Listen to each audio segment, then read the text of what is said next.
চাওক গণতন্ত্ৰৰ উৎসৱ আৰু এই গণতন্ত্ৰৰ উৎসৱত আজি নাগৰিকসকলে অংশগ্ৰহণ কৰি ভোটাধিকাৰ সাব্যস্ত কৰিছে আৰু এই মুহূৰ্তত তিনিচুকীয়াৰ লাইপলি ভোটকেন্দ্ৰত অসম জাতীয় পৰিষদৰ সভাপতি লুৰিণজ্যোতি গগৈয়ে ভোটদান কৰি ওলাই আহিছে। মই অকণমান কথা পাতিব বিচাৰিম। ভোটদান কৰিলে হয়, কি আশা?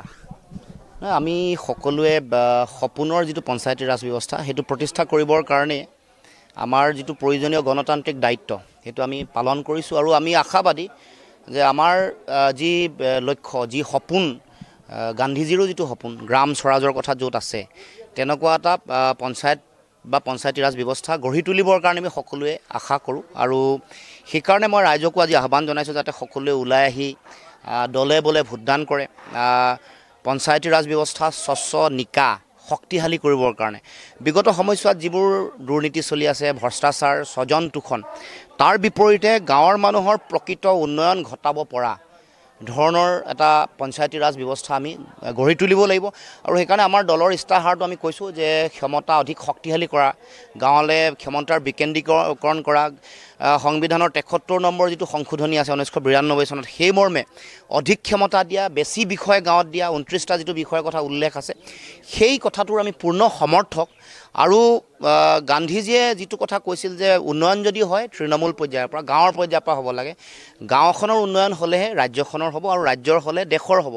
গতিকে গাঁৱত যেতিয়া শিক্ষা, স্বাস্থ্য, যোগাযোগ যেতিয়া পিছ পৰি থাকিব, মানুহৰ পুষ্টি, স্বাস্থ্য এইবোৰ কথা যেতিয়া গুৰুত্ব নাপাব তেতিয়া মই নাভাবোঁ যে দেশৰ প্ৰকৃত প্ৰগতি হ'ব পাৰে। গতিকে শক্তিশালী পঞ্চায়ত হোৱা মানেই দেশৰ গণতান্ত্ৰিক ঐতিহ্যও শক্তিশালী হ'ব, দেশৰ গণতান্ত্ৰিক যিটো ভেটি আছে সেইটো শক্তিশালী হ'ব। সেইকাৰণে সকলোৱে যাতে ভোটাধিকাৰ সাব্যস্ত কৰে, এইটো ভোটদানটো গণতন্ত্ৰৰ সৌন্দৰ্য, গণতন্ত্ৰৰ শক্তি আৰু সেইকাৰণে স্বাভিমানেৰে প্ৰত্যেকে ভোটদান কৰিব লাগে আৰু দেশৰ গণতন্ত্ৰ শক্তিশালী কৰা, দেশৰ সাংবিধানিক ঐতিহ্য পৰম্পৰাক শক্তিশালী কৰিবৰ কাৰণে সকলোৱে আগবাঢ়ি আহিব লাগে, ভোটদান কৰিব লাগে।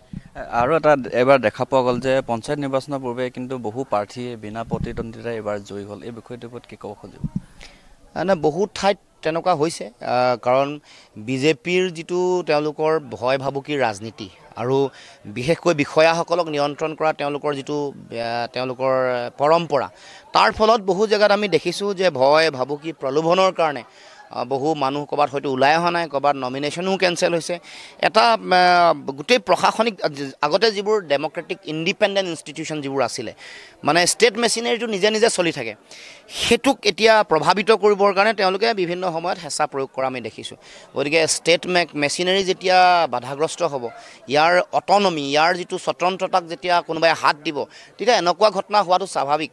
কিছু মানুহ ভয় ভাবুকিৰ কাৰণে আগবাঢ়ি অহা নাই, কিছুমান জেগাত কেঞ্চেল কৰা হৈছে, কিছুমান জেগাত বাধা দিয়া হৈছে, কিনা হৈছে, যিবোৰ কাম এতিয়াও কৰিবৰ কাৰণে তেওঁলোকে উঠি পৰি লাগিছে। আনকি ৱাৰ্ড সদস্য যিসকল আছে তেওঁলোকৰ যিহেতু চিম্বল নাই, যাৰ কাৰণে তেওঁলোকে এটা সুবিধা গ্ৰহণ কৰিছে যে তেওঁলোকক কিনিব পাৰে আৰু মানুহৰ মাজত কনফিউজন সৃষ্টি কৰিব পাৰে।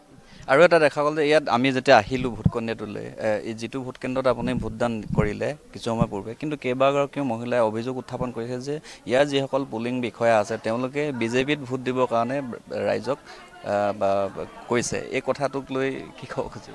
নাই, সেইটোতো অতি আচৰিত কথা আৰু এগৰাকী দুগৰাকী নহয়, ভালেমান মহিলা, জ্যেষ্ঠ মহিলাক কৈছে, তেওঁলোকে ইয়াত গম পোৱা নাই যে জ্যেষ্ঠ মহিলাসকল তেওঁলোকৰ কথাৰ লগত নাই, গতিকে তেওঁলোকে কৈ দিছে কথাবোৰ।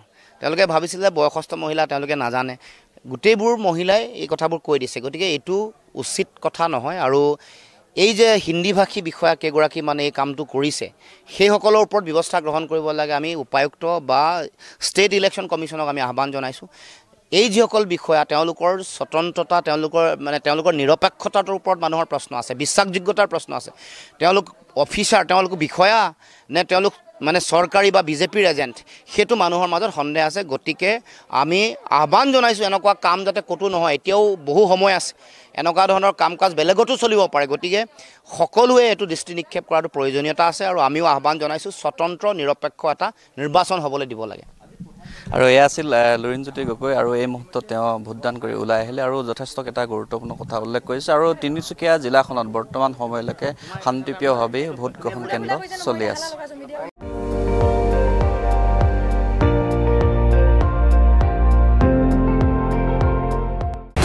আপুনি চাই আছে ND24 সৰ্বশ্ৰেষ্ঠ নহয় সৰ্বোত্তমৰ দৌৰত